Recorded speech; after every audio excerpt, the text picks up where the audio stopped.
আসসালামু আলাইকুম রহমতুল্লাহি ওবারাকাতু। প্রিয় দর্শক বন্ধুরা, আশা করি সবাই ভালো আছেন। কৃষি ও গল্পকথা চ্যানেলের নতুন একটি পর্বে আপনাকে স্বাগতম। দর্শক বন্ধুরা, ব্যস্ততার কারণে অনেক দিন থেকে আপনাদের সাথে ভিডিও শেয়ার করা হয় না। আজকে আমি আপনাদের সাথে যে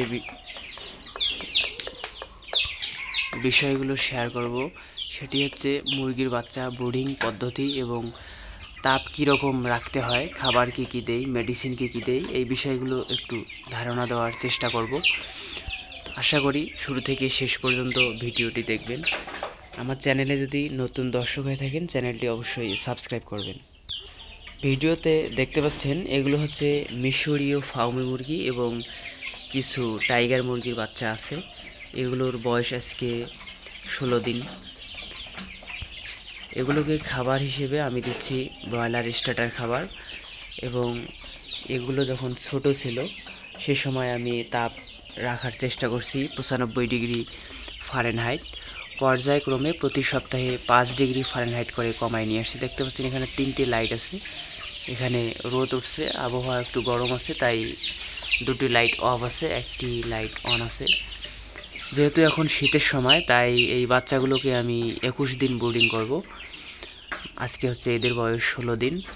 খাবার দিচ্ছি স্টার্টার, এবং শুরুতে আমি ব্রুডিং করছিলাম হচ্ছে যে মেডিসিনটি দিয়েছিলাম সেটা হচ্ছে কোসুমিক্স আমি 5 দিন দিয়েছিলাম, এবং থায়াবিন দিয়েছি 5 দিন।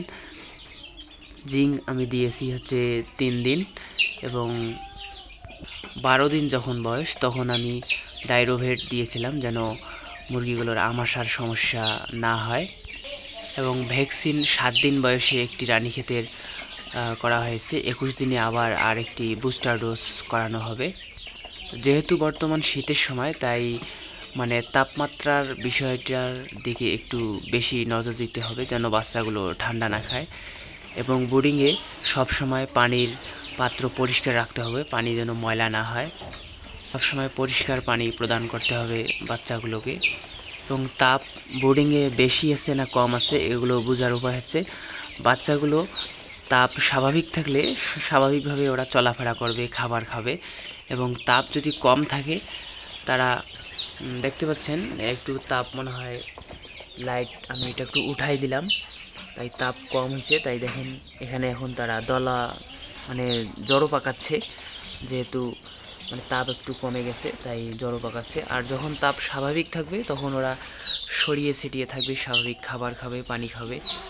আর তাপ বেশি হলে এরা একদম কিনারায় চাপবে এবং মুখ হা করে শ্বাস নেবে, তখন বুঝবো যে তাপ বেশি হচ্ছে। আর তাপগুলো কন্ট্রোল করা যায় এই লাইট দিয়ে, এবং এই হবারটি উপরে এবং নিচে নামানোর মাধ্যমে তাপটা আমি কন্ট্রোল করে থাকি। তো দর্শক বন্ধুরা, সব কিছু বিষয় হয়তো ক্লিয়ার করতে পারি নাই, কোনো কিছু জানার থাকলে আমাকে কমেন্ট করে জানাবেন, এবং ডেসক্রিপশন বক্সে নাম্বার থেকে ফোন দিয়ে যে কোনো কিছু আমার কাছ থেকে জেনে নিতে পারেন। আমি সব কিছু বলার চেষ্টা করব। আমার চ্যানেলে নতুন হয়ে থাকলে চ্যানেলটি সাবস্ক্রাইব করবেন। সবাই ভালো থাকবেন। আসসালামু আলাইকুম রহমতুল্লাহ।